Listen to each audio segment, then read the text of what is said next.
সুস্পষ্ট ঘোষণা, একমাত্র ইসলাম ছাড়া আর কোন ধর্মই আল্লাহর কাছে গ্রহণযোগ্য নয়। এই কথাটা হয়তো না জানার কারণে, আর না হয় জেনে শুনেই অনেকে জগা খিচুড়ি, ধর্ম নিয়ে জগা খিচুড়ি পাকাবার অসৎ মতলবে, কুমতলবে কতগুলি আজে বাজে ফালতু স্লোগান দিয়ে থাকে। এর মধ্যে বিগত কয়েক বছর যাবৎ বাংলাদেশে এমন একটা ফালতু স্লোগান শুনতে পাওয়া যাচ্ছে, সেটা হলো ধর্ম যার যার, উৎসব সবার।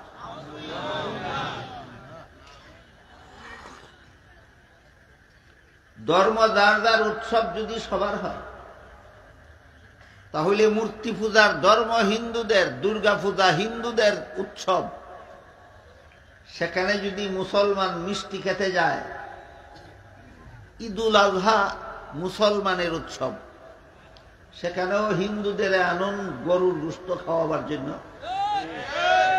যেহেতু ধর্ম যার যার, উৎসব সবার। বহু মুসলমান হিন্দুদের দুর্গা পূজার উৎসবে মিষ্টি খেতে যায়, মুসলমানদের ঈদুল আজহায় গরুর গোশত খাওয়ার জন্য কোন হিন্দু আসে? তাহলে বেহায়া কারা? মূর্তি পূজারীরা বেহায়া না মুসলমানেরা বেহায়া? তোমরা এত বেহায়া কেন? এতগুলি ওয়াজ মাহফিল তোমাদের কান দিয়া ঢুকে না, এগুলি যায় কোথায়? কোন পাগলে যদি বলে কৃষিকাজ যার যার, ফসল সবার, কোন পাগলে যদি বলে ব্যবসা যার যার, মুনাফা সবার, কোন পাগলে যদি বলে চাকুরি যার যার, বেতন সবার, মানবে কেউ? কোন ছাগলে যদি বলে বিয়া যার যার, বউ সবার, সে যেমন ছাগল, ঠিক তেমনি ভাবে যারা বলে ধর্ম যার যার, উৎসব সবার, ওরাও ছাগল ছাড়া আর কিছু নয়। হযরত উলামায়ে কেরাম, মুহতারাম হাজিরিন, এলাকার সর্বস্তরের মুসলমান ভাইয়েরা আমার, আশপাশের বাড়িঘরে পর্দার আড়ালে বসা আমার মা ও বোনেরা, পবিত্র কোরআনের 114 সূরার মধ্যে এক সূরার নাম আছে সূরায়ে মায়েদা। এই সূরায়ে মায়েদার 3 নম্বর আয়াতের সামান্য একটু অংশ আমি আপনাদের সামনে তিলাওয়াত করেছি। তাতে আল্লাহ বলেন, আজকে আমি তোমাদের দ্বীনকে পরিপূর্ণ করে দিলাম। আমাদের বুঝার ব্যাপার হচ্ছে, আজকে বলতে আল্লাহ এখানে কোন দিন বুঝালেন, আমাদের দ্বীন বলতে কি বুঝালেন, আর পরিপূর্ণ বলতে কি বুঝালেন। এই 3টি কথা ব্যাখ্যা সাপেক্ষে আমাদের বুঝার ব্যাপার। আল্লাহ যে বললেন আজকে তোমাদের দ্বীনকে পরিপূর্ণ করে দিলাম, আজকে বলতে কোন দিন, আমাদের দ্বীন বলতে কি বুঝালেন, আর পরিপূর্ণ বলতে কি বুঝালেন, বিস্তারিত আলোচনা করার মতো সময় একদিনে হয় না। তাই আমি অতি সংক্ষেপে এই 3টি কথার ব্যাখ্যা আপনাদের সামনে তুলে ধরার চেষ্টা করব। আমা তৌফিক ইল্লা বিল্লাহ। আয়াতটি আল্লাহ নাযিল করেছিলেন রাসূল করিম সাল্লাল্লাহু আলাইহি ওয়াসাল্লামের ঐতিহাসিক বিদায় হজের ভাষণকে কেন্দ্র করে। ইসলামের ইতিহাসে রাসূলের একটা ভাষণের নাম বিদায় হজের ভাষণ। সেই ভাষণকে কেন্দ্র করে আল্লাহ আয়াত নাযিল করেছিলেন। তাই যেদিন রাসূল ভাষণটি দিয়েছিলেন সেদিনেই আল্লাহ আয়াত নাযিল করেছিলেন। তাই আজকে বলতে কোন দিন, রাসূলের বিদায় হজের ভাষণ দিয়েছিলেন যেদিন।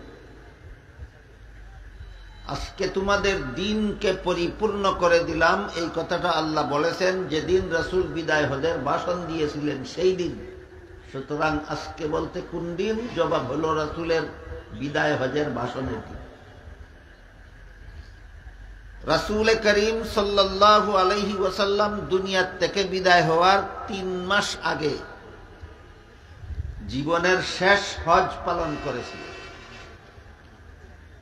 এই হজের 3 মাস পরেই তিনি রাসূল দুনিয়া থেকে বিদায় হয়ে গেছিলেন। এজন্য তার এই হজটাকে বিদায় হজ বলা হয়। সেই হজে রাসূলের সাথে লক্ষাধিক সাহাবায়ে কেরামও অংশগ্রহণ করেছিলেন। হজের সবচেয়ে বড় ফরজ জিলহজ মাসের 9 তারিখে আরাফার ময়দানে অবস্থানকালে রাসূল হজে অংশগ্রহণকারী লক্ষাধিক সাহাবাদের উদ্দেশ্য করে এক মহামূল্যবান ভাষণ দিয়েছিলেন। এইটাকেই রাসূলের বিদায় হজের ভাষণ বলা হয়। এই ভাষণকে কেন্দ্র করেই আল্লাহ বলেন, আজকে আমি তোমাদের দিনকে পরিপূর্ণ করে দিলাম। সুতরাং আজকে বলতে কোন দিন? এ প্রশ্নের সংক্ষিপ্ত জবাব হলো রাসূলের বিদায় হজের ভাষণের দিন। আর বিস্তারিত জবাব হলো 10ম হিজরি সনের জিলহজ মাসের 9 তারিখ শুক্রবার। এই দিনে আল্লাহ বলেন, আজকে তোমাদের দিনকে আমি পরিপূর্ণ করে দিলাম। গেল একটি কথার ব্যাখ্যা যে এখানে আল্লাহ আজকে বলতে কোন দিন বুঝালেন। সংক্ষিপ্ত জবাব হলো বিদায় হজের ভাষণের দিন। বিস্তারিত জবাব হলো 10ম হিজরি সনের জিলহজ মাসের 9 তারিখ শুক্রবারে আল্লাহ আমাদের দিনকে পরিপূর্ণ করে দিয়েছেন। দ্বিতীয় প্রশ্ন হলো, এখানে আল্লাহ আমাদের দিন বলতে কি বুঝালেন? এই দিন শব্দটাকে আল্লাহ কোরআনের বিভিন্ন আয়াতে বিভিন্ন অর্থে ব্যবহার করেছেন। সবগুলি আয়াতে একই অর্থে নয়। কোরআনের বহু আয়াতে আল্লাহ দিন শব্দ ব্যবহার করেছেন, কিন্তু একই অর্থে নয়। বিভিন্ন আয়াতে বিভিন্ন অর্থে ব্যবহার করেছেন। যেমন কোরআনের যে আয়াতে আল্লাহ সর্বপ্রথম দিন শব্দ ব্যবহার করেছেন সেটি হল সূরাতুল ফাতিহার 3 নম্বর আয়াত। সেখানে আল্লাহ বলেন মালিকি ইয়াউমিদ্দিন। এখানে আল্লাহ দিন শব্দকে কর্মফল অর্থে ব্যবহার করেছেন। আয়াতের শব্দার্থ হল কর্মফল দান দিবসের মালিক আল্লাহ। মর্মার্থ হল কিয়ামতের দিনের মালিক আল্লাহ। কিয়ামতের দিনকে আল্লাহ আয়াতে কর্মফল দেওয়ার দিন নামে আখ্যায়িত করেছেন। কেন? কারণ কিয়ামতের দিন সারা দুনিয়ার সমস্ত মানুষের সারা জীবনের আসল কর্মফল দেওয়া হবে। দুনিয়াতে যত মানুষ যত কর্ম করে, সৎকর্ম করুক আর অসৎকর্ম করুক, আসল ফলাফল দুনিয়াতে দেওয়া হয় না।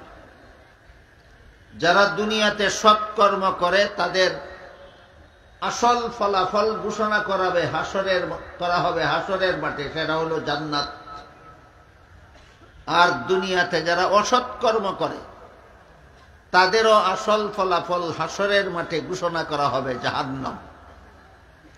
কে জান্নাতি আর কে জাহান্নামী, কার দুনিয়ার জীবনের সকল কর্মফল জান্নাত আর কার দুনিয়ার সকল কর্মফল জাহান্নাম, সেই ঘোষণা দেওয়া হবে হাসরের মাঠে কিয়ামতের দিনে। তাই কিয়ামতের দিনকে আল্লাহ সূরাতুল ফাতিহার 3 নম্বর আয়াতে কর্মফল দেওয়ার দিন বলে আখ্যায়িত করেছেন। কাজেই এখানে দিন শব্দকে আল্লাহ কর্মফল অর্থে ব্যবহার করেছেন। এ মর্মে আল্লাহ এক আয়াতে বলেন ওয়াত্তাকু ইয়াওমান তুরজাউনা ফীহি ইলাল্লাহ সুম্মা তুওয়াফা কুল্লু নাফসিম মা কাসাবাত ওয়া হুম লা ইউযলামুন। অর্থাৎ তোমরা সেই দিনকে ভয় করো যেদিন তোমাদের সবাইকে আল্লাহর কাছে ফিরে যেতে হবে, এবং প্রতিটি মানুষকে আপন আপন কর্মফল ভোগ করতে হবে। সেই কর্মফল দেওয়ার বেলায় আল্লাহ কারো সাথে বিন্দু মাত্র অবিচার করবেন না। যাদেরকে শাস্তি দেওয়া হবে সেটা অবিচারে নয়, বরং তার কর্মফল হিসাবেই শাস্তি দেওয়া হবে।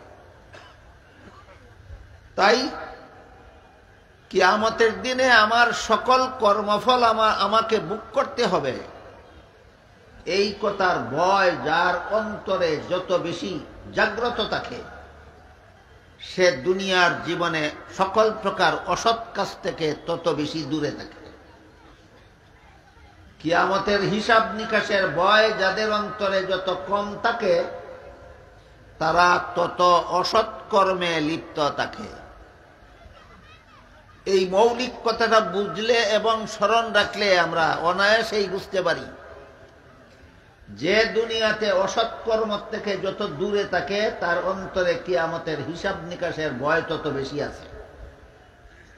যে দুনিয়াতে অসৎ কর্মে বেশি বেশি লিপ্ত থাকে তার অন্তরে কিয়ামতের হিসাব নিকাশের ভয় তত কম থাকে। বুঝে থাকলে বলুন, কিয়ামতের হিসাব নিকাশের ভয় কম থাকা ভালো না বেশি থাকা ভালো? বেশি থাকলে হবে সৎ পথে জীবনযাপনকারী, আর কম থাকলে হবে অসৎ পথে জীবনযাপনকারী। দুনিয়ার যত মানুষ অসৎ পথে জীবনযাপন করে তাদের অন্তরে শেষ বিচারের ভয় নাই, এই জন্য তাদের অসৎ কাজকর্ম করতে কোনো বাধা নাই। যাদের শেষ বিচারের ভয় আছে, কিয়ামতের হিসাব নিকাশের ভয় যাদের অন্তরে আছে, এরা অসৎ কাজে লিপ্ত হওয়ার সাহস করতে পারে না। এই জন্য সৎ কর্মশীল হওয়ার জন্য, সৎ কর্মময় জীবন যাপনের জন্য কিয়ামতের হিসাব নিকাশের ভয় অন্তরে স্থাপন করা ছাড়া এর আর কোনো বিকল্প নাই। এই দিন শব্দকে আল্লাহ পবিত্র কোরআনের সূরাতুল বাকারার 256 নম্বর আয়াতে আবার ব্যবহার করেছেন। আল্লাহ বলেন, লা ইকরাহা ফিদ্দীন। এখানে দিন অর্থ কর্মফল নয়, এখানে দিন শব্দকে আল্লাহ ধর্ম অর্থে ব্যবহার করেছেন। আয়াতের মর্ম হল, ধর্মের বেলায় বল প্রয়োগ চলবে না। সমস্ত ধর্মাবলম্বীকে আপন আপন ধর্ম পালনের স্বাধীনতা দিতে হবে।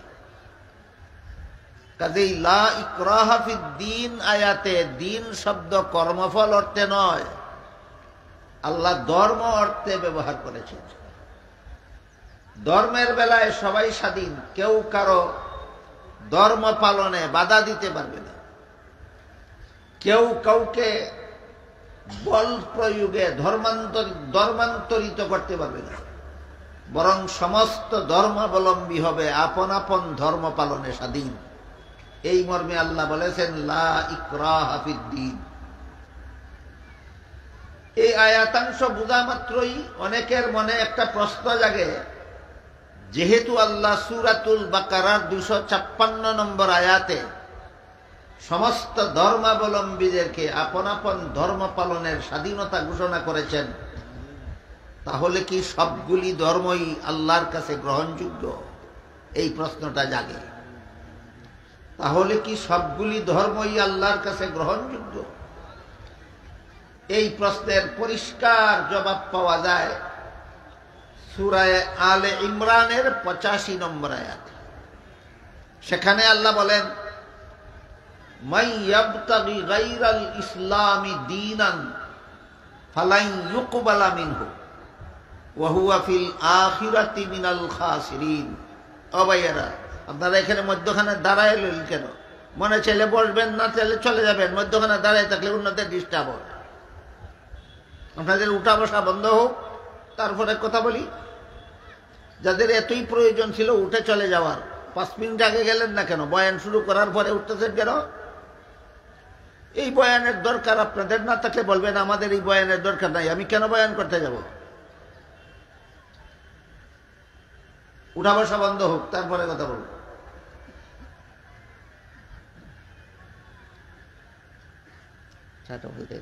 ঠান্ডা গেছে।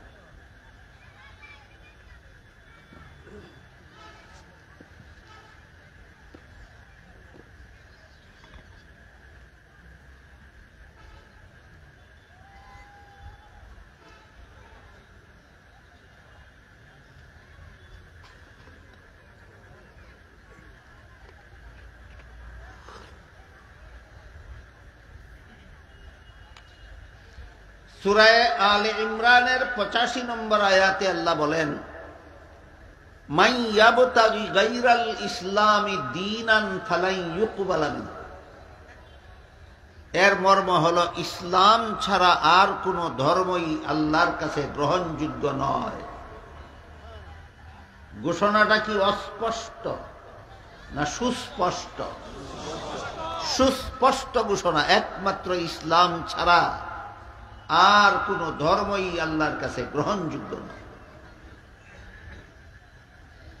এই কথাটা হয়তো না জানার কারণে, আর না হয় জেনে শুনেই অনেকে জগা খিচুড়ি, ধর্ম নিয়ে জগা খিচুড়ি পাকাবার অসৎ মতলবে, কুমতলবে কতগুলি আজে বাজে ফালতু স্লোগান দিয়ে থাকে। এর মধ্যে বিগত কয়েক বছর যাবৎ বাংলাদেশে এমন একটা ফালতু স্লোগান শুনতে পাওয়া যাচ্ছে, সেটা হলো ধর্ম যার যার, উৎসব সবার।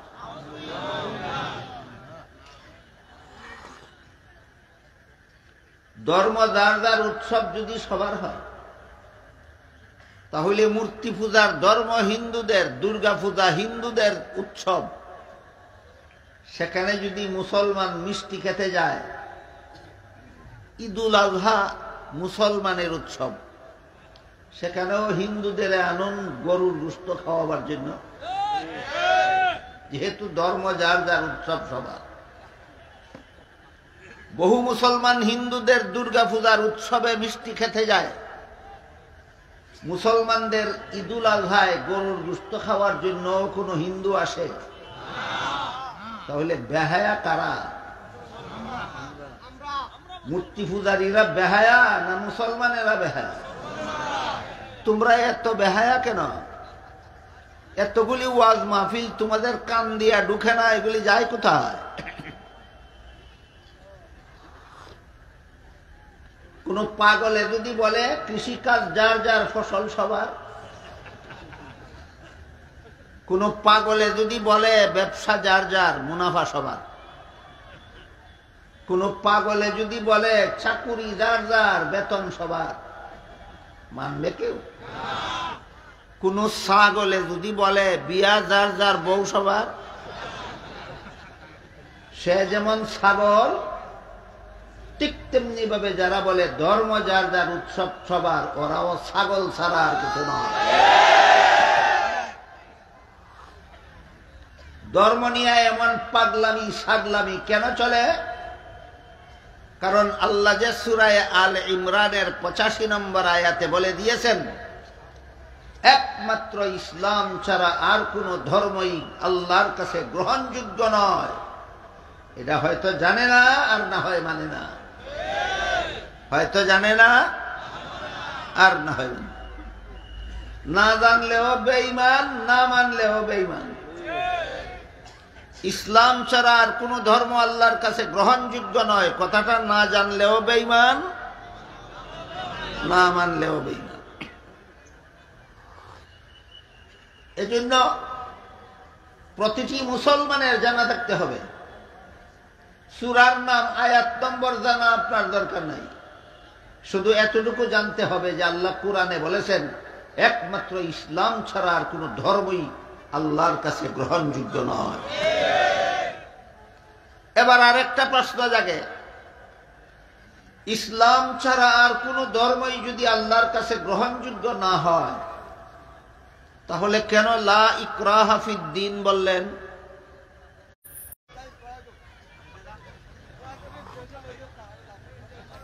যদি ইসলাম ছাড়া আর কোন ধর্মই আল্লাহর কাছে গ্রহণযোগ্য না হয়, তাহলে সমস্ত ধর্মাবলম্বীদের আপন আপন ধর্ম পালনের স্বাধীনতা দিলেন কেন?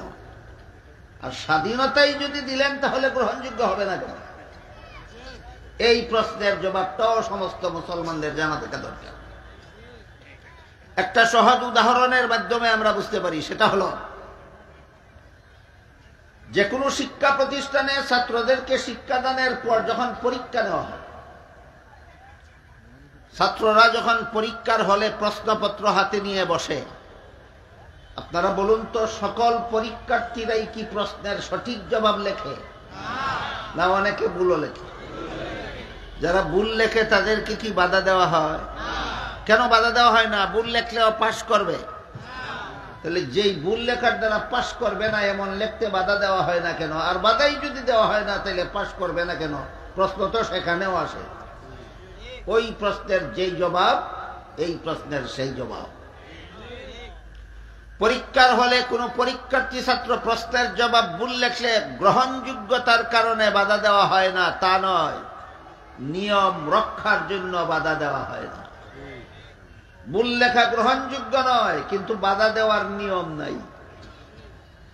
ঠিক তেমনিভাবে দুনিয়াতে কেউ ইসলাম ছাড়া আর কোন ভ্রান্ত ধর্ম পালন করলে গ্রহণযোগ্যতার কারণে বাধা দেওয়া হয় না তা নয়, ইসলাম ছাড়া আর কোন ধর্ম আল্লাহর কাছে গ্রহণযোগ্য নয়, কিন্তু বাধা দেওয়ার নিয়ম নাই তাই বাধা দেওয়া হয় না।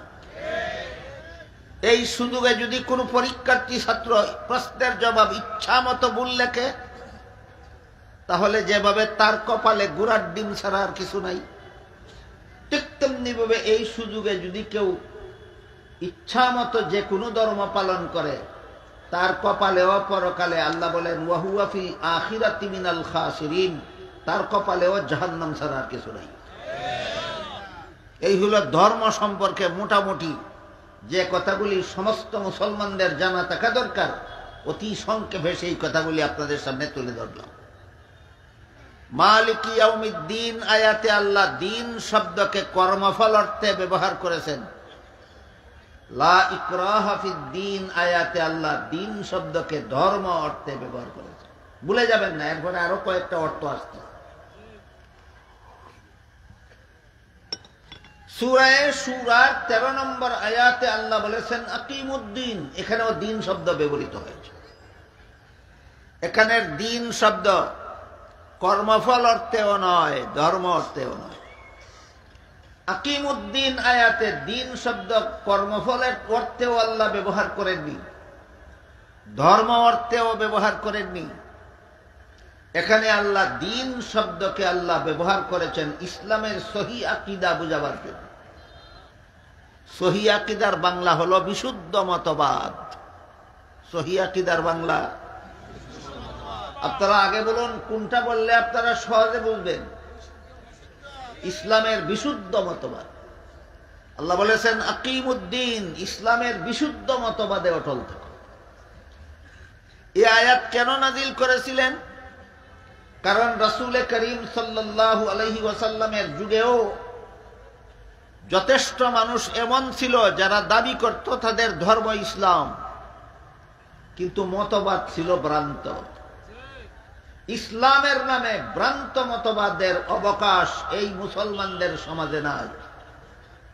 তাই আল্লাহ ঘোষণা দিয়ে বলেছেন আকিমুদ্দিন, সত্যই যদি তোমার ধর্ম ইসলাম হয়ে থাকে তাহলে ইসলামের বিশুদ্ধ মতবাদে অটল থাকো, ইসলামের নামে ভ্রান্ত মতবাদ পোষণ করবে না।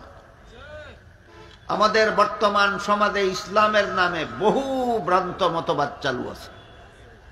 এইগুলির ব্যাপারে সর্বস্তরের মুসলমানদের সতর্ক হওয়া দরকার। আমাদের সমাজে ইসলামের নামে যত ভ্রান্ত মতবাদ চালু আছে, এর মধ্যে একটা ভ্রান্ত মতবাদ হইল কাদিয়ানি মতবাদ। কাদিয়ানিরা নিজেদের দলের নাম দিয়েছে আহমদিয়া মুসলিম জামাত। মুসলিম জামাত অর্থ মুসলমানের দল। মুসলিম জামাত শব্দের অর্থ মুসলমানের দল, মানে তারা মুসলমান, কিন্তু মতবাদ কুফরি। দলের নাম মুসলমানের দল আর মতবাদ কুফরি। কাদিয়ানিরা কেন কাফের, এই প্রশ্নের জবাবও মাঝে মধ্যে দেখা যায় বাংলাদেশের অনেক বড় বড় শিক্ষিত পণ্ডিতও বুঝে না। এরা তর্ক জুড়ে দেয়, এরাও তো কলেমা পড়ে, নামাজ পড়ে, রোজা রাখে, হজ করে, যাকাত দেয়, কাফের হবে কেন? আমি আপনাদের জিজ্ঞাসা করি, একটা লোক উযু করতে গিয়া মুখ ধোয়, হাত ধোয়, মাথা মাসা করে, পা ধোয়, আর ফাঁকে ফাঁকে পেশাব করে। এখন যদি কেউ প্রশ্ন করে উযু হবে না কেন, এই প্রশ্নের যেই জবাব, যারা কলেমা পড়ে, নামাজ পড়ে, রোজা রাখে, হজ করে, যাকাত দেয়, আর ওয়ালাকিন রাসূলুল্লাহি ওয়া খাতামান নাবিয়িন আয়াত মানে না, আর এরা কাফের হবে কেন? ওই প্রশ্নেরও সেই জবাব। উযু করতে গিয়ে শুধু মুখ ধুইলে, হাত ধুইলে, মাথা মাসা করলে, পাও ধুইলেই উযু হয়ে যায় না, শর্ত আছে। ওযু চালু থাকা অবস্থায় ওযু ভঙ্গ হওয়ার মতো কোনো কর্মকাণ্ড করা যাবে না। ওযু চালু থাকা অবস্থায় ওযুও করে, বায়ুও ছাড়ে, ওযুও করে, বায়ুও ছাড়ে, ওযুও করে, বায়ুও ছাড়ে, এইভাবে সম্পূর্ণ ওযু করে শেষ করার পরে তার ওযু হয়েছে বলা যাবে না, বাতিল। যেভাবে বায়ু ছাড়ার কারণে ওযু বাতিল, ঠিক তেমনি ভাবে কাদিয়ানীরা গোলাম আহমদ কাদিয়ানীকে নবী মানার কারণে কলেমা, নামাজ, রোজা বাতিল। আমাদের দেশের অনেক বড় বড় পণ্ডিতেরা মাঝে মধ্যে বুঝে না, পণ্ডিতের মাথায় ধরে না, কলেমা পড়ে, নামাজ পড়ে, কাদিয়ানী কাফের হবে কেন? এই জন্য আমি মনে করি এই প্রশ্নের জবাবটাও সর্বস্তরের মুসলমানের পরিষ্কার ভাবে বুঝা দরকার। পবিত্র কোরআনের সূরা আহজাবের 40 নম্বর আয়াতে আল্লাহ আমাদের নবীকে একটি উপাধি দিয়েছেন, সেটা হলো ওয়ালাকিন রাসূলুল্লাহি ওয়া খাতামান নাবিয়্যিন।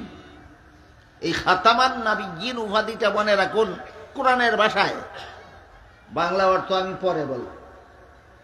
সূরা আহজাবের 40 নম্বর আয়াতে আল্লাহ আমাদের নবীকে খাতামান নাবিয়্যিন বা খাতামুন নাবিয়্যিন উপাধি দিয়েছেন।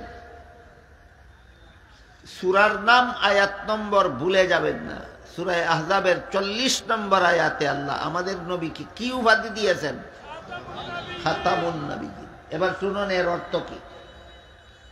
তিরমিজি শরীফের বর্ণিত এক হাদিসে রাসূল করিম সাল্লাল্লাহু আলাইহি ওয়াসাল্লাম বলেন, লা তাকুমুস সাআতু হাত্তা ইউবআসা দাজ্জালুনা কাযযাবুনা কুল্লুহুম ইয়াজআমু আন্নাহু নাবিয়্যুন ওয়া আনা খাতামুন নাবিয়্যিন লা নাবিয়্যা বাদি। এর অর্থ হলো, আমার পরে কিয়ামত পর্যন্ত যদি কেউ নবী হওয়ার দাবি করে তাহলে সে হবে মিথ্যাবাদী দাজ্জাল। কারণ বর্ণনা করে রাসূল বলেন, কারণ হলো আমি যে খাতামুন নাবিয়্যিন, এর অর্থ হলো আমার পরে আর কোনো নবী নাই, আমি শেষ নবী। কুরআনে আল্লাহ বলেছেন খাতামান নাবিয়্যিন, হাদিসে রাসূল বলেছেন এর অর্থ শেষ নবী। কাদিয়ানীরা মানে না। তাহলে কুরআন মানলো না হাদিস মানলো? এই জন্য কাদিয়ানী কাফের। নাম ধারণ করেছে মুসলিম জামাত, দাবি করে ধর্ম তাদের ইসলাম, আর মতবাদ কুফরি। এই রকম ইসলামের নাম নিয়ে এমন বাটপারি করতে নিষেধ করে দিয়েই আল্লাহ সূরায়ে সূরার 13 নম্বর আয়াতে বলেছেন, আকিমুদ্দিন, ইসলামের বিশুদ্ধ মতবাদে অটল থাকো। সত্যই যদি ধর্ম তোমার ইসলাম হয়ে থাকে তাহলে ইসলামের বিশুদ্ধ মতবাদে অটল থাকো। ইসলামের নামে ভ্রান্ত মতবাদ পোষণ করা যাবে না। ভ্রান্ত মতবাদ দুই প্রকারের আছে। এক প্রকারের ভ্রান্ত মতবাদের দ্বারা মুসলমান কাফির হয়ে যায়, এক প্রকার ভ্রান্ত মতবাদের দ্বারা মুসলমান কি হয়ে যায়? কাফির হয়ে যায়। যেমন কাদিয়ানী। কাদিয়ানী ধর্মমত উদ্ভাবন করার আগে মুসলমান ছিল, উদ্ভাবন করার পরে কাফির হয়ে গেছে। আর এক প্রকারের ভ্রান্ত মতবাদ এমন আছে যেই মতবাদ পোষণ করলে সরাসরি কাফেরও হয় না, নির্ভেজাল মুসলমানও থাকে না, বরং এরা হয়ে যায় মুসলমান নামের বেজাল। এইরকম মুসলমান নামের বেজাল আছে 72 দল। হাদিস শরীফে আল্লাহ রাসূল বলেছেন মুসলমান নামের বেজাল আছে 72 দল। এদের সবাইকে হাদিস শরীফে আল্লাহ রাসূল জাহান্নামী বলেছেন। কাফির হওয়ার কারণে না মুসলমান নামের বেজাল হওয়ার কারণে? মুসলমান নামের বেজাল হওয়ার কারণে। একদল মুসলমান মাত্র হবে নির্ভেজাল মুসলমান, এদেরকে হাদিস শরীফে আল্লাহ রাসূল জান্নাতি বলেছেন। এবার বলুন, মুসলমান নামের বেজাল আছে কত দল? 72 দল। এই মুসলমান সরাসরি কাফেরও হইল না, তাহলে মুসলমান নামদারি হওয়া সত্ত্বে বেজাল হলো কেন? এই ব্যাপারটাও আমাদের বোঝার ব্যাপার।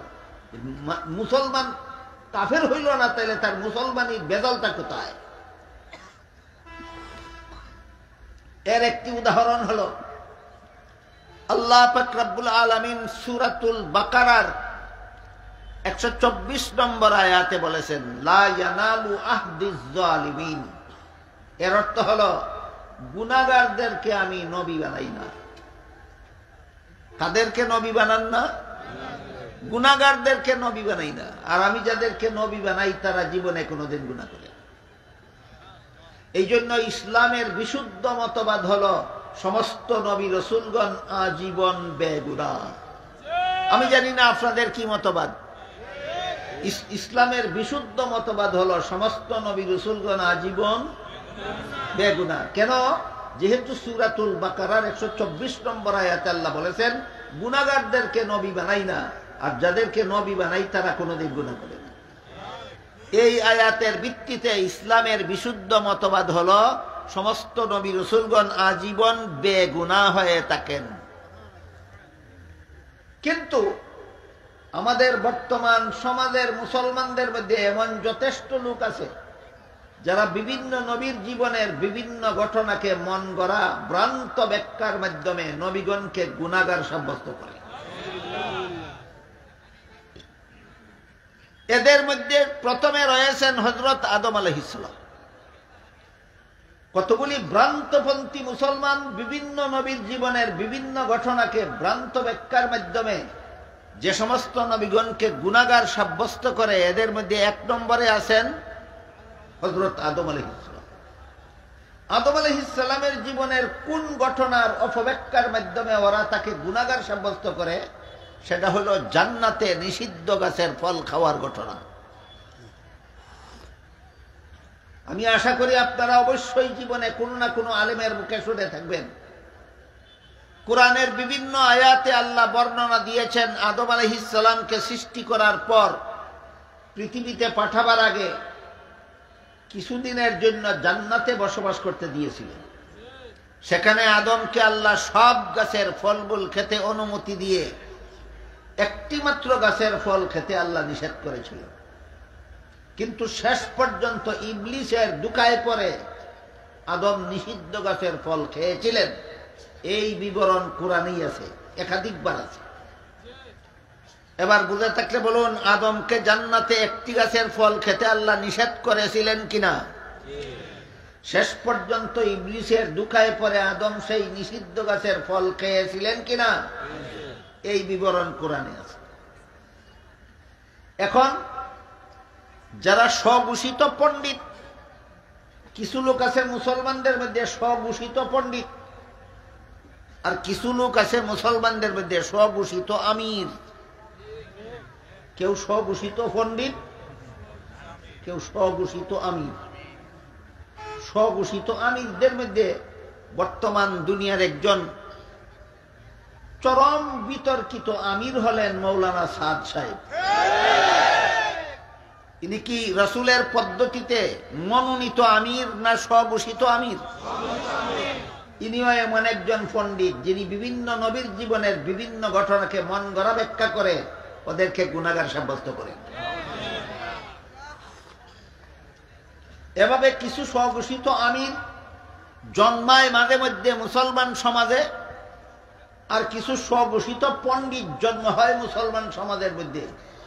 ওরা আদম আলাইহিস সালামের জান্নাতের নিষিদ্ধ গাছের ফল খাওয়ার ঘটনাকে ব্যাখ্যাটা এভাবে করে যে আল্লাহর আদেশ নিষেধ লঙ্ঘন করলেই গুনাহ হয়, আর আদম যে আল্লাহর নিষেধ লঙ্ঘন করেছিলেন তা তো কোরআনেই আছে, তাই আদম গুনাহ করেছেন। এই হলো তাদের ব্যাখ্যার নমুনা। আমি একটু সময়ের জন্য জিজ্ঞাসা করি আপনাদেরকে, এই ব্যাখ্যাটা যদি আমি এই মুহূর্তে মেনে নেই যে আল্লাহর আদেশ নিষেধ লঙ্ঘন করলেই গুনাহ হয়, আর আদম যে লঙ্ঘন করেছিলেন সেটা তো কোরআনেই আছে, তাই আদমের সেই নিষেধ লঙ্ঘন করা ছিল গুনাহ, এই কথাটা যদি আমি আপাতত মেনে নেই, আল্লাহ যে বলেছিলেন সূরাতুল বাকারার 124 নম্বর আয়াতে কোন গুনাহগারকে নবী বানাই না, আল্লাহর সেই সার্বজনীন মূলনীতি এই ব্যাখ্যার দ্বারা রক্ষা হয় না লঙ্ঘন হয়? এটাই প্রমাণ তোমার ব্যাখ্যাটা ভুল। কোরআনের যে ব্যাখ্যার দ্বারা আল্লাহর মূলনীতি লঙ্ঘন হয়, নবীগণের জীবনের যে ঘটনার ব্যাখ্যার দ্বারা আল্লাহর সার্বজনীন মূলনীতি লঙ্ঘন হয়, এটাই প্রমাণ তোমার ব্যাখ্যাটা ভুল। তাহলে জান্নাতে আদমের নিষিদ্ধ গাছের ফল খাওয়ার সহি ব্যাখ্যা কি? আমি সেই প্রশ্নের জবাব পরে দেব। এর আগে আমি আপনাদের সামনে তুলে ধরতে চাই, মাঝে মধ্যে মুসলমান সমাজে কোনো স্বঘোষিত পণ্ডিত অথবা স্বঘোষিত আমির বিভিন্ন নবীর জীবনের বিভিন্ন ঘটনাকে অপব্যাখ্যার মাধ্যমে যে গুনাহগার বলে অপপ্রচারণা চালায়, এদের এই অপপ্রচারণার আমদানি হলো কোত্থেকে? এদের অপপ্রচারের আমদানি হয়েছে খ্রিস্টানদের কাছ থেকে।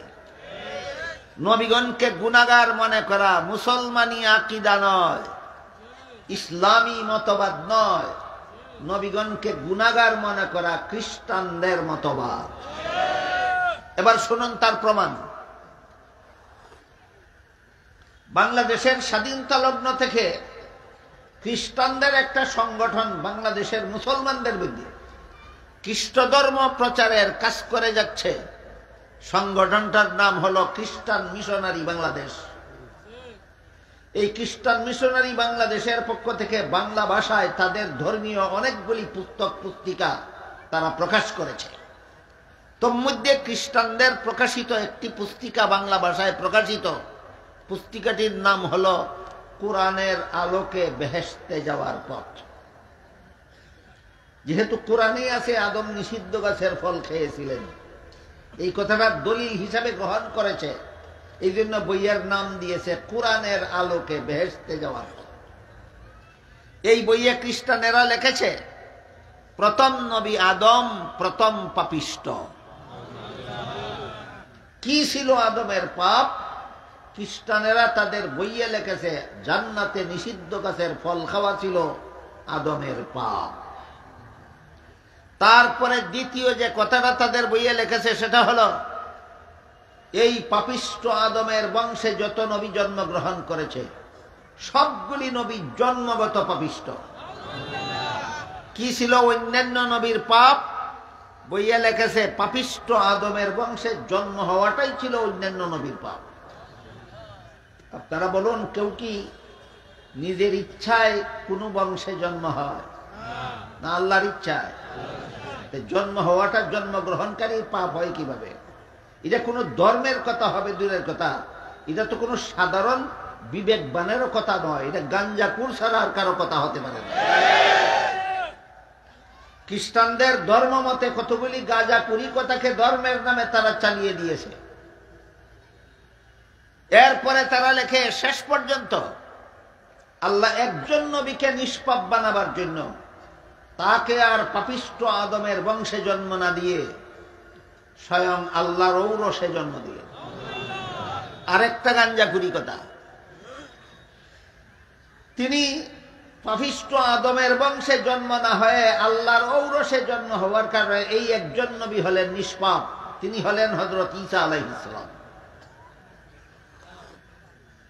তাহলে নবীগণকে পাপিষ্ট সাব্যস্ত করা, আদম নবীকে জান্নাতে নিষিদ্ধ গাছের ফল খাওয়ার কারণে আদমকে পাপিষ্ট সাব্যস্ত করা, খ্রিস্টানদের লিখিত বইয়ের বিবরণ যারা শুনেছেন বুঝেছেন তারা বলুন, এভাবে নবীগণকে গুনাহগার সাব্যস্ত করা এটা মুসলমানি মতবাদ না খ্রিস্টানি মতবাদ? সুতরাং মৌলানা সাদ সাবি হোক আর যে সাবি হোক, নবীগণকে গুনাহগার সাব্যস্ত করে যারা মুসলমান সমাজে অপপ্রচারণা চালায় এরা ইচ্ছায় অনিচ্ছায় খ্রিস্টানদের দালাল। দুইটা কুখ্যাত গোষ্ঠীর দুনিয়াতে দুইটা কুস্বভাব আছে। একটা কুখ্যাত গোষ্ঠীর নাম হলো খ্রিস্টান, এদের কুস্বভাব হলো নবীগণকে পাপিষ্ট সাব্যস্ত করা। এতক্ষণে বুঝলেন খ্রিস্টানদের কুস্বভাব কি? নবীগণকে কি সাব্যস্ত করা? পাপিষ্ট সাব্যস্ত করা। আরেকটা কুখ্যাত গোষ্ঠী আছে, এদের আরেকটা কুস্বভাব আছে, এই গোষ্ঠীটা হলো ইহুদি। এদের কুস্বভাব হলো নবীগণ এবং নবীগণের সঠিক অনুসারীদেরকে হত্যা করা। ইহুদিদের কুস্বভাব হলো সত্যপন্থীদের হত্যা করা, আর খ্রিস্টানদের কুস্বভাব হলো নবীগণকে গুনাহগার সাব্যস্ত করা। উভয়টা কুস্বভাব কুখ্যাত সাদপন্থীদের মধ্যে বিদ্যমান। এদের নেতা সাদ সাহেব নবীগণকে গুনাহগার সাব্যস্ত করে। শুধু তাই নয়, এরা 2018 সালের 1 ডিসেম্বর টঙ্গীর ময়দানে একজন সঠিকপন্থী মুসলমানকে হত্যা করেছিল। 2024 সালের 18 ডিসেম্বর আরো 4 জন সঠিকপন্থী মুসলমানকে এই টঙ্গীর ময়দানে হত্যা করেছে। সুতরাং নবীগণকে গুনাহগার সাব্যস্ত করার কুস্বভাব সাদপন্থীদের মধ্যে বিদ্যমান, আর নবীগণের সঠিক অনুসারীদেরকে হত্যা করার কুস্বভাব ইহুদিদের সাদপন্থীদের মধ্যে বিদ্যমান। সুতরাং নিঃসন্দেহে এরা ইহুদি খ্রিস্টানের দালাল, চাপার জুড়ে নয়। বর্তমান বাংলাদেশ সরকারের গোয়েন্দা বিভাগের কাছে এর তথ্য উপাত্ত সংগৃহীত হয়েছে, গোয়েন্দা বিভাগ থেকে তথ্য প্রকাশিত হয়েছে। বর্তমান দুনিয়ার সবচেয়ে বড় জঘন্যতম সন্ত্রাসী গোষ্ঠী ইসরায়েলের ইহুদিদের সাথে এই সাদপন্থীদের গোপন সম্পর্ক বিদ্যমান।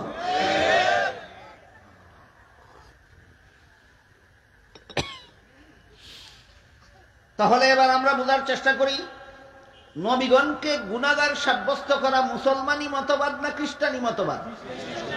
খ্রিস্টানি মতবাদ। তাই মুসলমান সমাজের যে বা যারাই যখন কোনো না কোনো নবীকে গুনাহগার সাব্যস্ত করে চাপাবাজি শুরু করে, বুঝে নিতে হবে সে ইহুদি খ্রিস্টানের দালাল। এবার আমরা বোঝার চেষ্টা করব, তাহলে জান্নাতে আদমের নিষিদ্ধ গাছের ফল খাওয়ার সহি ব্যাখ্যা কি? ভুল ব্যাখ্যা তো হলো গুনাহ ছিল। জান্নাতে আদমের নিষিদ্ধ গাছের ফল খাওয়ার ভুল ব্যাখ্যা হইল ফল খাওয়াটা গুনাহ ছিল। এই ব্যাখ্যাটা যে ভুল তার প্রমাণ কি? আল্লাহর মূলনীতির সাথে সাংঘর্ষিক। এই ব্যাখ্যা যে ভুল তার প্রমাণ কি? কোন মূলনীতি? যে মূলনীতি আল্লাহ সূরাতুল বাকারার 126 নম্বর আয়াতে বলে দিয়েছেন, লা ইয়ানালু আহদিজ জালিমিন, গুনাহগারদেরকে আমি নবী বানাই না। এই মূলনীতির সাথে এই ব্যাখ্যা সাংঘর্ষিক, এটাই প্রমাণ এমন ব্যাখ্যা ভুল যে ব্যাখ্যার দ্বারা কোনো নবী গুনাহগার সাব্যস্ত হন।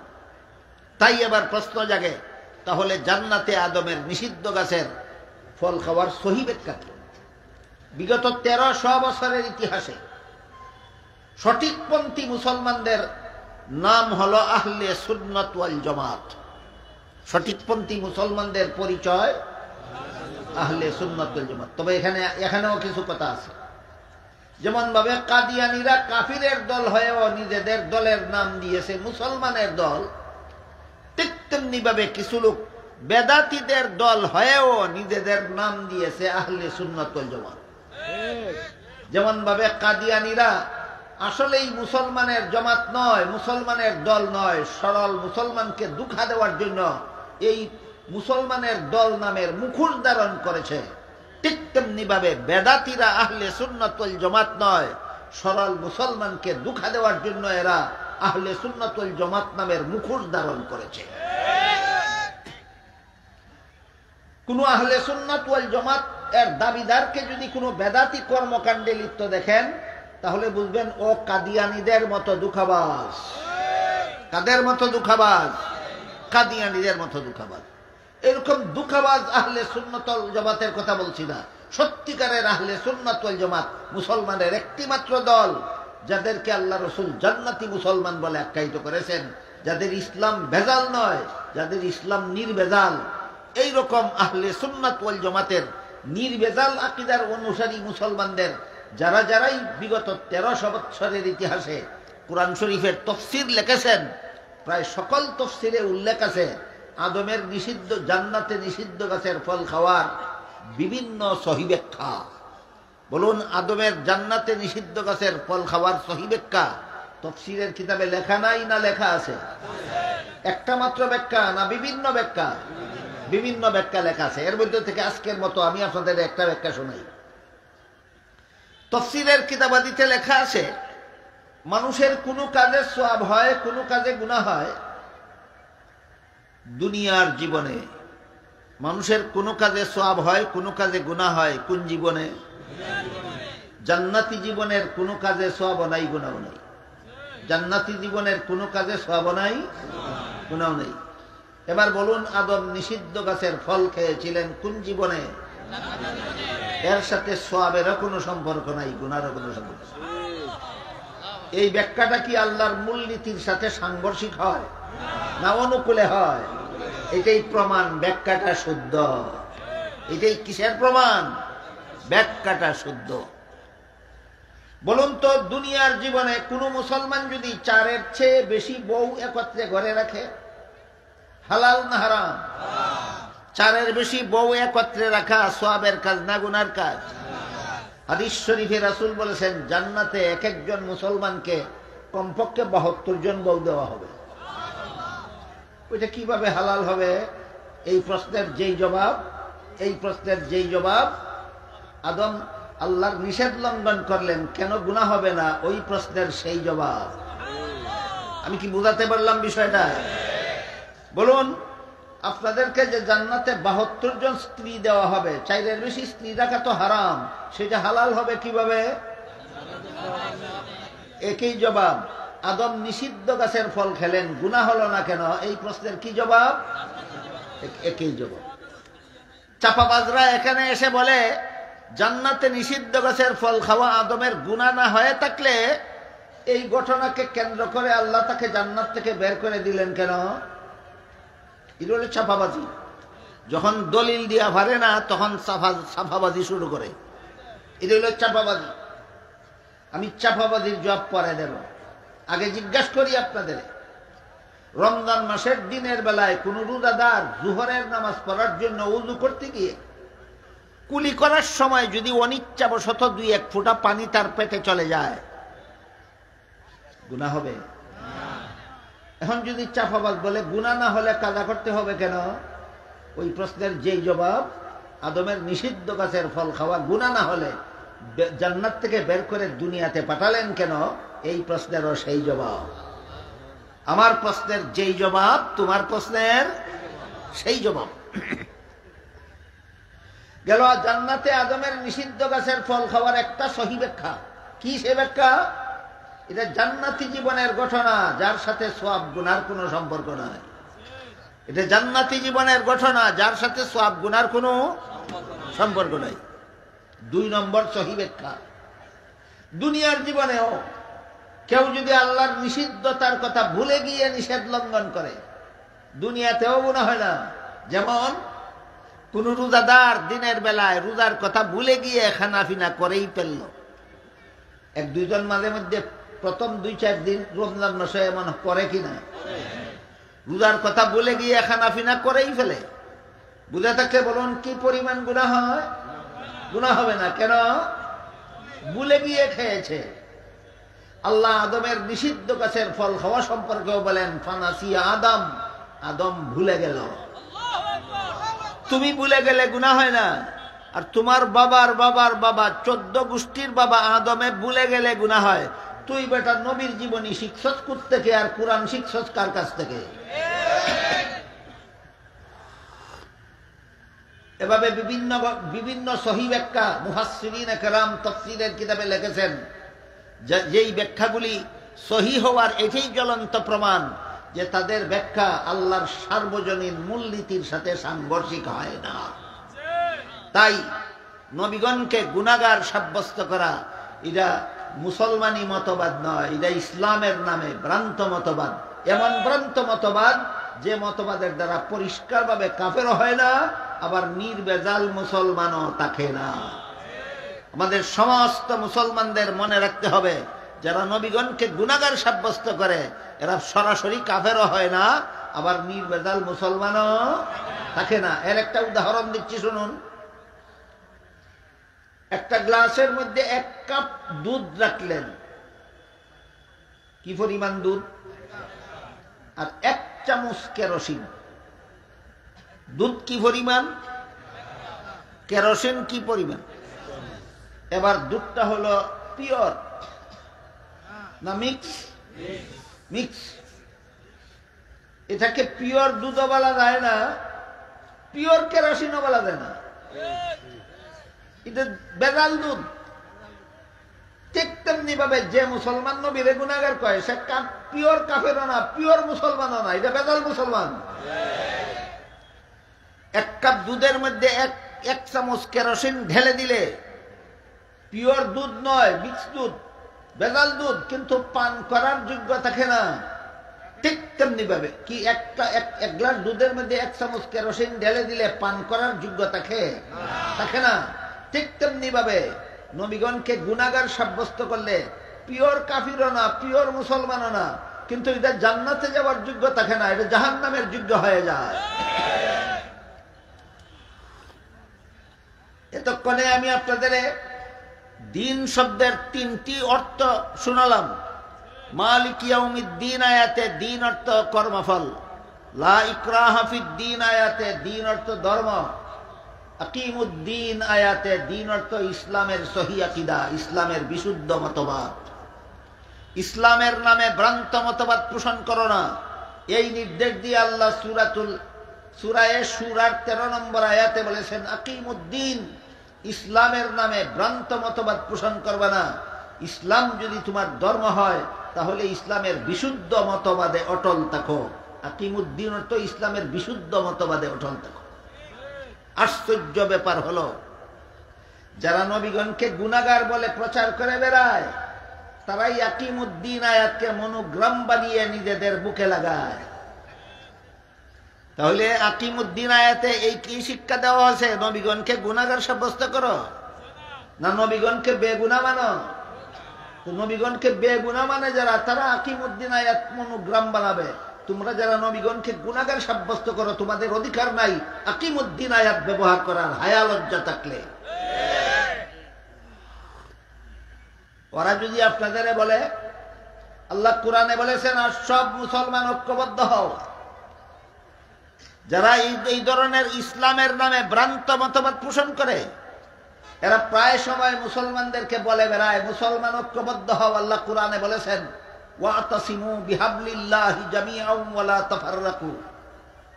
এটা হলো সূরা আলে ইমরানের 103 নম্বর আয়াত। সূরা আলে ইমরানের 103 নম্বর আয়াতে আল্লাহ বলেছেন ওয়াতাসিমু বিহাবলিল্লাহি জামিআন ওয়া লা তাফাররাকু। হে মুমিন মুসলমানেরা, তোমরা আল্লাহর দ্বীনকে শক্তভাবে ধারণ করার মাধ্যমে ঐক্যবদ্ধ হও।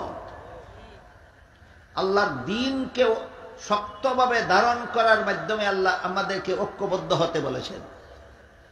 এখন যদি নবীগণকে গুনাহগার মনে করে, তাহলে আল্লাহর দ্বীনকে শক্তভাবে ধারণ করলো না আল্লাহর দ্বীন ছেড়ে দিল?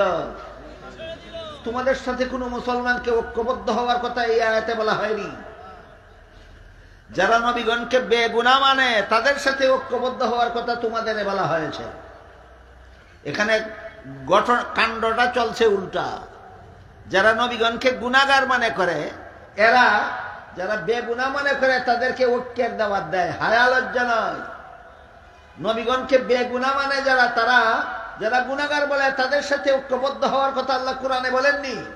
আল্লাহ যারা নবীগণকে বেগুনাহ মানে তাদের সাথে, যারা গুনাহগার বলে তাদেরকে ভ্রান্ত মতবাদ ছেড়ে দিয়ে বিশুদ্ধ মতবাদে ঐক্যবদ্ধ হওয়ার কথা আল্লাহ কোরআনে বলেছেন।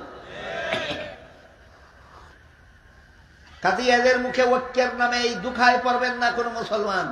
আল্লাহ কোরআনে অবশ্যই মুসলমানদেরকে ঐক্যবদ্ধ হতে বলেছেন। বদ্দিনের সাথে না দিনদারের সাথে? নবীগণকে গুনাহগার মনে করে যারা, তারা দিনদার না বদ্দিন? বদ্দিনের সাথে আল্লাহ কোরআনে মুসলমানকে ঐক্যবদ্ধ হতে বলেননি। যারা নবীগণকে বেগুনাহ মানে তারা হইল দিনদার। কোরআনে আল্লাহ বদ্দিনদেরকে বলেছেন বদ্দিনী ছাড়া দিনদারদের সাথে ঐক্যবদ্ধ হও।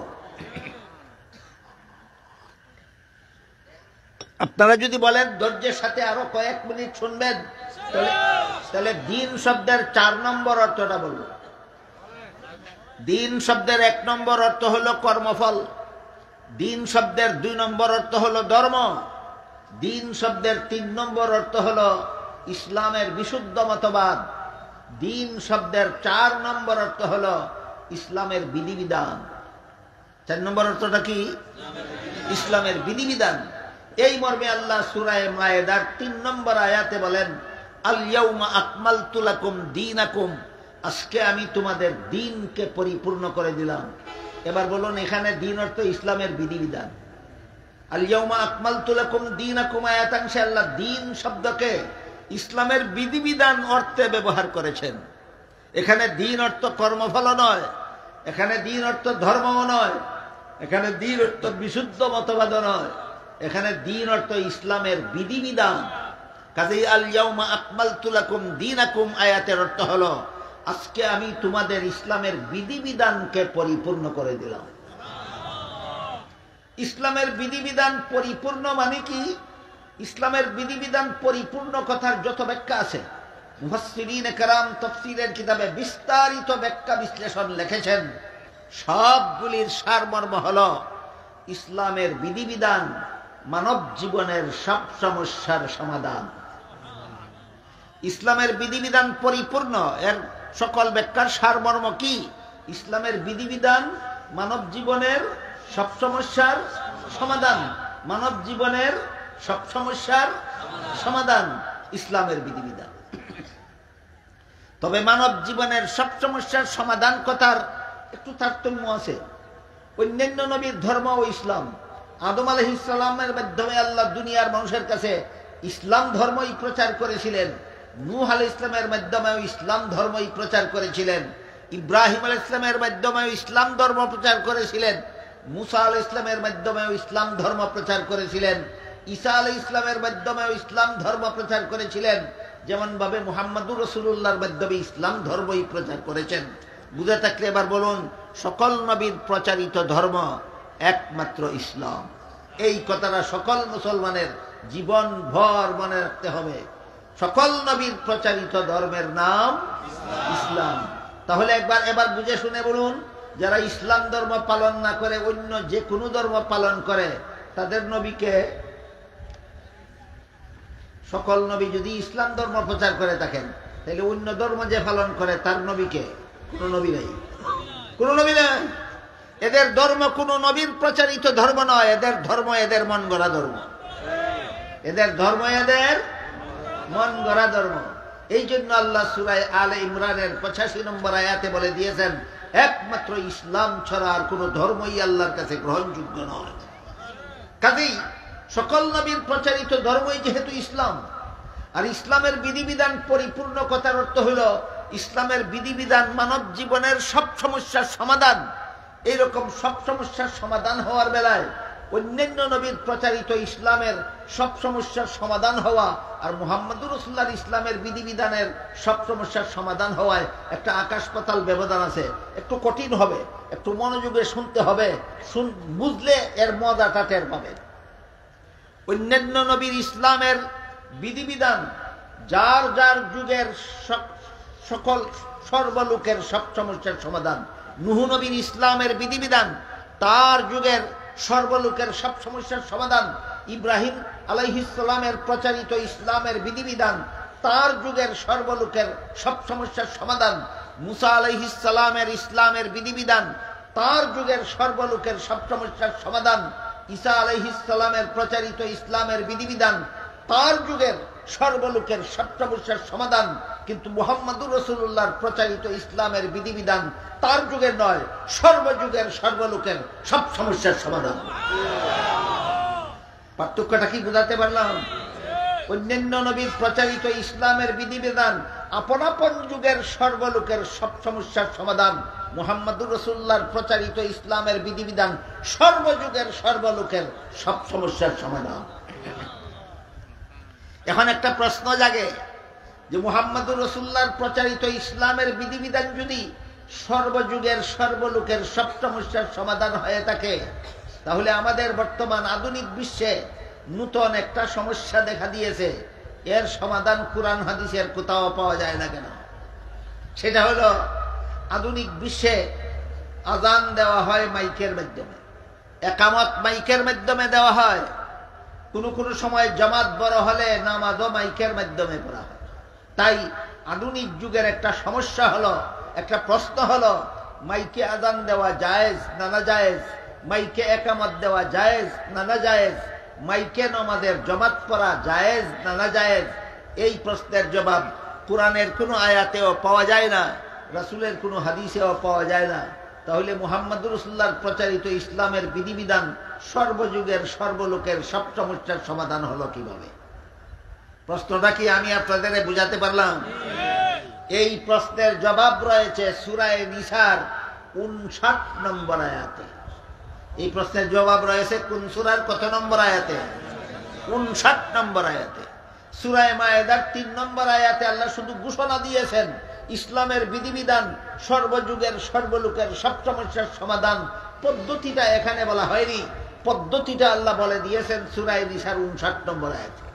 সেখানে আল্লাহ বলেন, ইয়া আইয়ুহাল্লাযীনা আমানু আতিউল্লাহ ওয়া আতিউর রাসূল ওয়া উলিল আমরি মিনকুম ফাইন তানাযাতুম ফি শাইইন ফারুদ্দুহু ইলাল্লাহি ওয়ার রাসূল। এর মর্ম হলো, হে মুমিন মুসলমানেরা, তোমরা আনুগত্য করো আল্লাহ। এটা হলো আয়াতের তর্জমা। আয়াতের ব্যাখ্যা হলো ইসলামের যেসব বিধান আল্লাহর কোরআনে পাও সেগুলি কোরআন থেকে গ্রহণ করো। তারপরে বলেছেন ওয়া আতিউর রাসূল, এর তর্জমা হলো রাসূলের আনুগত্য করো। এর মর্ম হলো ইসলামের যেসব বিধান কোরআনে না পেয়ে রাসূলের হাদিসে পাও সেইগুলি রাসূলের হাদিস থেকে গ্রহণ করো। তারপরে যে বলেছেন ওয়া উলিল আমরি মিনকুম, এর মর্ম হলো তোমাদের সমাধানদাতাগণের আনুগত্য করো। মর্ম হলো ইসলামের যেসব বিধান সরাসরি কোরআনেও না পাও, সরাসরি হাদিসেও না পাও, সেইগুলি যদি উম্মতের ইজমার মধ্যে পাও তাহলে সেই সমাধান সেই বিধান উম্মতের ইজমাত থেকে গ্রহণ করো।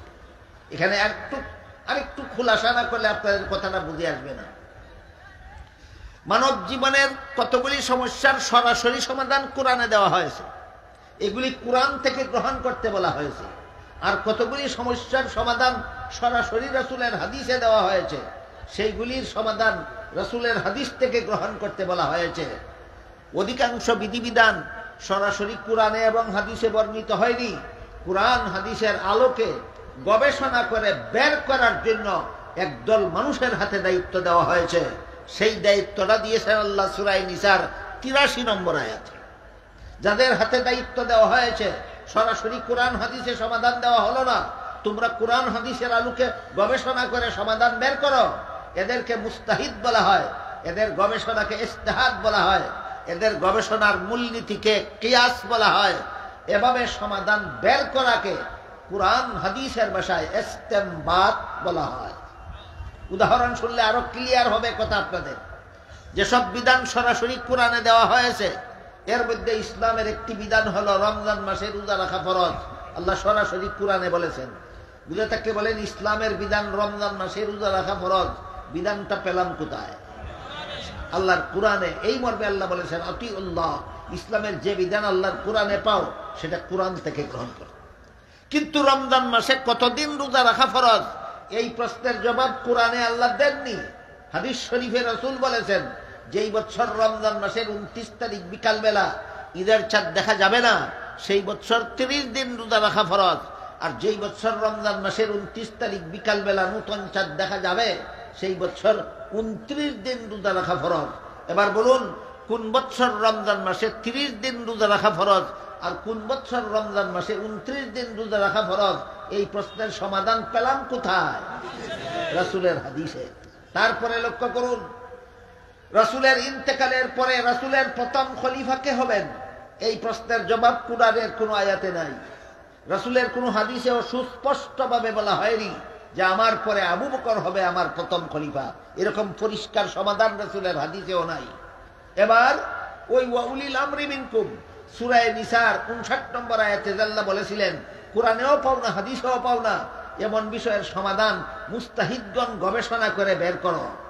এই সমস্ত মুস্তাহিদগণ যদি ঐক্যবদ্ধ সমাধান বের করেন, তাদের ঐক্যবদ্ধ সমাধানকেই কোরআনের ভাষায় উলুল আমর বলা হয়েছে, রাসূলের ভাষায় উম্মতের ইজমা বলা হয়েছে। উম্মতের ইজমার 3টা স্তর আছে। একটা সাহাবায়ে কেরামের ইজমা, একটা মুস্তাহিদ ইমামগণের ইজমা, একটা যুগ শ্রেষ্ঠ মুফতিগণের ইজমা। 3টা ইজমার 3টা বৈশিষ্ট্য আছে। যেই ব্যাপারে সাহাবাগণ ঐক্যবদ্ধ সমাধান বের করেছেন সেই ব্যাপারে কোনো মযহাবের ইমামদের দ্বিমত করার অধিকার থাকে না।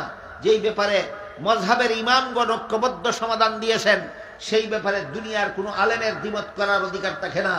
যেই ব্যাপারে যুগ শ্রেষ্ঠ মুফতিগণ ঐক্যবদ্ধ সমাধান দিয়েছেন, সেই ব্যাপারে যারা মুফতি নয় তাদের দ্বিমত করার অধিকার থাকে না। এবার তিনটা ইজমার তিনটা উদাহরণ শুনুন। রাসূলের ইন্তেকালের পর রাসূলের প্রথম খলিফা কে হবেন, এটা নিয়ে গবেষণা করলেন সাহাবায়ে কেরাম। সহিহ বুখারী শরীফের একটি হাদিসের আলোকে তারা সমাধান বের করলেন। একমাত্র আবু বকর সিদ্দিক রাদিয়াল্লাহু আনহু রাসূলের প্রথম খলিফা হওয়ার যোগ্য। আপনারা বিশ্বাস করেন কিনা? আবু বকর রাসূলের প্রথম খলিফা হওয়ার যোগ্য। এই কথাটা কোরআনে ছিল না, এই কথাটা হাদিসে ছিল না, সাহাবায়ে কেরামের ইজমার দ্বারা সাব্যস্ত হয়েছে। কাদের ইজমার দ্বারা সাব্যস্ত হয়েছে? এই জন্য ইমাম আবু হানিফার দ্বিমত নাই কেন? দ্বিমত করার অধিকার নাই, এটা সাহাবাদের ইজমা। ইমাম শাফিঈর দ্বিমত নাই, দ্বিমত করার অধিকার নাই। ইমাম মালিকের দ্বিমত নাই, দ্বিমত করার অধিকারও নাই। ইমাম আহমদ বিন হাম্বলের দ্বিমত নাই, দ্বিমত করার অধিকারও নাই, যেহেতু যা সাহাবায়ে কেরামের ইজমা। আর মুস্তাহিদ ইমামগণের ইজমার উদাহরণ হলো তারাবির নামাজ 20 রাকাতের কম নয়। এই ব্যাপারে মুস্তাহিদ ইমামগণ ঐক্যবদ্ধ সমাধান দিয়েছেন, তারাবির নামাজ 20 রাকাতের কম নয়। কাজেই তারাবির নামাজ 20 রাকাতের কম ফরাকে সুন্নত বলা, এটা অধিকার নাই এই কথা বলার, এই মন্তব্য করার, যেহেতু মুস্তাহিদ ইমামগণ এই ব্যাপারে ঐক্যবদ্ধ সিদ্ধান্ত দিয়েছেন। যেখানে মুস্তাহিদ ইমামগণ ঐক্যবদ্ধ সিদ্ধান্ত দেন, সেখানে কোনো আলেমের দ্বিমত করার অধিকার থাকে না। অথচ বর্তমান সমাজের একদল জাহেলরা বলে থাকে তারাবির নামাজ 20 রাকাত নয়, তারাবির নামাজ 8 রাকাত। আলেমরা বলে না, জাহেলরা বলে। এই জাহালদেরকে যদি জিজ্ঞেস করেন পাইলা কোথায়, বলে সহিহ বুখারী শরীফের হাদিসে পেয়েছি। সহিহ বুখারী শরীফ তার হাতে উঠিয়ে দিয়ে বলুন কোন হাদিসে আছে দেখাও, তখন বলে আমি কিতাব পড়তে জানি না। কেতটা বড় পণ্ডিত, যে কিতাবের রিডিং পড়তে জানে না, সেই কিতাবের রেফারেন্স দিয়ে বলে তারাবির নামাজ 8 রাকাত। জিজ্ঞেস করুন পাইলা কোথায়, বলে বাংলা বুখারীতে পেয়েছি। আমি জিজ্ঞেস করি আপনাদেরকে, বাংলা বুখারী কি মূল কিতাব না অনুবাদ? অনুবাদে তো ভুল হতে পারে। আমি একটু সময়ের জন্য মেনে নিলাম অনুবাদে ভুল নাই, শুদ্ধ অনুবাদ, দেখাও হাদিস কোনটা। তখন সেই হাদিসটা দেখায়। বুখারী শরীফের এক হাদিসে উল্লেখ আছে, নবীর বিবি আয়েশা রাদিয়াল্লাহু তাআলা আনহা বলেন, রাসূল করিম সাল্লাল্লাহু আলাইহি ওয়াসাল্লাম এশার পর থেকে ফজরের পূর্ব পর্যন্ত যে নামাজগুলি পড়তেন, এইগুলিকে হাদিসের ভাষায় সলাতুল লাইল বলা হয়, রাতের নামাজ। এশার পর থেকে ফজর পর্যন্ত এই সময়ের ভিতরে রাসূল যে গভীর রাতে যে নামাজগুলি পড়তেন, এইগুলিকে হাদিসের ভাষায় রাতের নামাজ বলা হয়। বুখারী শরীফের হাদিসটা হইল, নবীর বিবি আয়েশা বলেন, এই রাতের নামাজ আল্লাহর রাসূল বিতির সহ 11 রাকাত পড়তেন। কাজেই 11 রাকাত থেকে বিতিরের 3 রাকাত বাদ দিলে 8 রাকাত। 8 রাকাত পাওয়া গেল তো।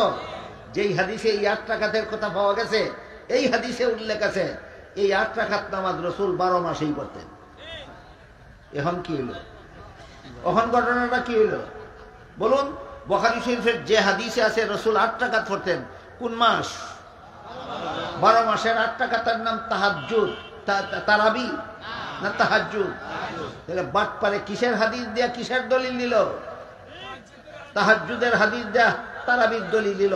নবীর হাদিস দিয়া এমন বাটপারি আহলে হাদিস নামের বাটপার রাসারা দুনিয়াতে আর কেউ করে না। সুতরাং তারাবির নামাজ 20 রাকাতের কম নয়, এটা মুস্তাহিদ ইমামগণের ইজমার দ্বারা সাব্যস্ত হয়েছে। আর কোন যারা মুস্তাহিদ ইমাম নন তাদের দ্বিমত করার অধিকার নাই। আর মাইকে আযান দেওয়া জায়েজ, মাইকে একামত দেওয়া জায়েজ, প্রয়োজনে জমাত বড় হলে মাইকে নামাজ পড়া জায়েজ। এটা যুগ শ্রেষ্ঠ মুফতিগণের ইজমার দ্বারা সাব্যস্ত হয়েছে। কোরআনে খুঁজলে কোনো কাজ হবে না। এটা কোরআনের দ্বারা প্রমাণিত, সরাসরি কোরআনের দ্বারা প্রমাণিত নয়, যে সরাসরি রাসূলের হাদিসের দ্বারা প্রমাণিত নয়। তাই সূরা নিসার 59 নম্বর আয়াতে আল্লাহ বলেন, ইসলামের যেসব বিধান আল্লাহর কোরআনে পাও সেগুলি কোরআন থেকে গ্রহণ করো, যেগুলি রাসূলের হাদিসে পাও সেগুলি রাসূলের হাদিস থেকে গ্রহণ করো, যেগুলি উম্মতের ইজমায় পাও সেগুলি উম্মতের ইজমাত থেকে গ্রহণ করো, আর যেগুলি মুস্তাহিদগণের ভিন্ন ভিন্ন মযহাবে পাও সেই মযহাব থেকে ইসলামের বিধান গ্রহণ করো। এবার বলুন, ইসলামের বিধিবিধান পরিপূর্ণ কত পদ্ধতিতে? 4 পদ্ধতিতে। ইসলামের কিছু বিধান আল্লাহর কোরআনে আছে, কিছু বিধান রাসূলের হাদিসে আছে, কিছু বিধান উম্মতের ইজমায় আছে, আর কিছু বিধান ইমামগণের মযহাবে আছে। এই চার পদ্ধতির দিকে ইঙ্গিত করে সূরা মায়েদার 3 নম্বর আয়াতে আল্লাহ বলেছেন, আল ইয়াউমা আকমালতু লাকুম দীনাকুম, আজকে আমি তোমাদের ইসলামের বিধিবিধান পরিপূর্ণ করে দিলাম। এবার বলুন কত পদ্ধতিতে? প্রথম পদ্ধতির নাম হলো আল্লাহর কোরআনের মাধ্যমে, দ্বিতীয় পদ্ধতির নাম হইল রাসূলের হাদিসের মাধ্যমে, তৃতীয় পদ্ধতির নাম হইল উম্মতের ইজমার মাধ্যমে, চতুর্থ পদ্ধতির নাম হইল ইমামগণের মযহাবের মাধ্যমে। তাইলে মযহাবের কথা কোরআনেও আছে, হাদিসও আছে। যারা বলে কোরআন হাদিসে মযহাব নাই, এরা কোরআনও জানে না, হাদিসও জানে না। এরা কোরআন হাদিসে মযহাব নাই কেন বলে, এই প্রশ্নের জবাবটা দিয়ে কথা শেষ করি। একটা উদাহরণ, একটা গল্প আছে। গল্প, এক প্রকার মানুষ পাওয়া যায় মাঝে মধ্যে হাতের মাপে 1.5 হাত উঁচু হয়, এরকম আঙ্গুলের মাপে হয় 52 আঙ্গুল লম্বা। এই জন্য বাংলা ভাষায় এদেরকে বামন বলা হয়। বামন, আপনারা কি বলেন? বাউন্যা কোন? এই বাউন্যা একটা মেয়ে ছিল, বয়স হয়েছে 20 বছর, বাপে বিয়া দিছে। বাউন্যা পুত্রবধূ শাশুড়ির সাথে পাকঘরে বসে রান্না বান্না করে। শাশুড়ি বাউন্যা পুত্রবধূকে কলসি দিয়া পুকুরে পাঠালো পানি নেওয়ার জন্য। অনেকক্ষণ যাবৎ পুকুর থেকে পানি নিয়ে আসে না। পাকঘর থেকে শাশুড়ি ডাকে, বৌমা বৌমা, এতক্ষণ যাবৎ পুকুর থেকে পানির কলসি নিয়ে আসো না কেন? বৌমা পুকুরের পার থেকে জবাব দেয়, আম্মা আপনারা বিয়ের সময় আমাকে যে স্বর্ণের একটা হার দিয়েছিলেন গলার, কলসিতে পানি ঢুকাবার সময় গলার হারটা ছিঁড়ে কলসির ভিতরে পড়ে গেছে। বলুন কোথায় পড়েছে? শাশুড়ি রান্নাঘর থেকে বলে, কলসির ভিতরে পড়ে থাকলে হাত দিয়ে দেখো, তোমার গলার হার কলসির তলায় বসে আছে নাকি বাইরে চলে গেছে? কলসির তলায় বসে আছে। বৌমা পুকুর পাড় থেকে জবাব দেয়, আম্মা এতক্ষণ যাবৎ কলসিটার ভিতর হাত রাইতেছি, আপনাদের কলসিটার তো তলাই নাই, আমার হার বসে থাকবে কোথায়? বলুন কলসির তলা নাই বলে কেন? আসলেই তলা নাই, নাই এই 9 ইঞ্চি হাতে লাগাল ভাই না, যেমন ভাবে নাগাল ভাই না কয় তলা নাই, ঠিক তেমনি ভাবে লামাযাবিরা কোরআন হাদিসের বিবরণের লাগাল ভাই না কয় কোরআন হাদিসে মযহাব নাই। বলুন কোরআন হাদিসে মযহাব নাই না বাউইন না লামাযাবিরা লাগাল ভাই না? লাগাল ভাই না। এই জন্য আল্লাহ পাক রব্বুল আলামিন এই সবগুলি বাতিলের দাঁত ভাঙ্গা জবাব দিয়ে সূরা নিসার 59 নম্বর আয়াতে পরিষ্কার করে দিয়েছেন, ইসলামের কিছু বিধান পাবে আল্লাহর কোরআনে, সেগুলি কোরআন থেকে গ্রহণ করো। কিছু বিধান পাবে রাসূলের হাদিসে, সেইগুলি রাসূলের হাদিস থেকে গ্রহণ করো। কিছু বিধান পাবে উম্মতের ইজমায়, সেগুলি উম্মতের ইজমাত থেকে গ্রহণ করো। কিছু মযহাব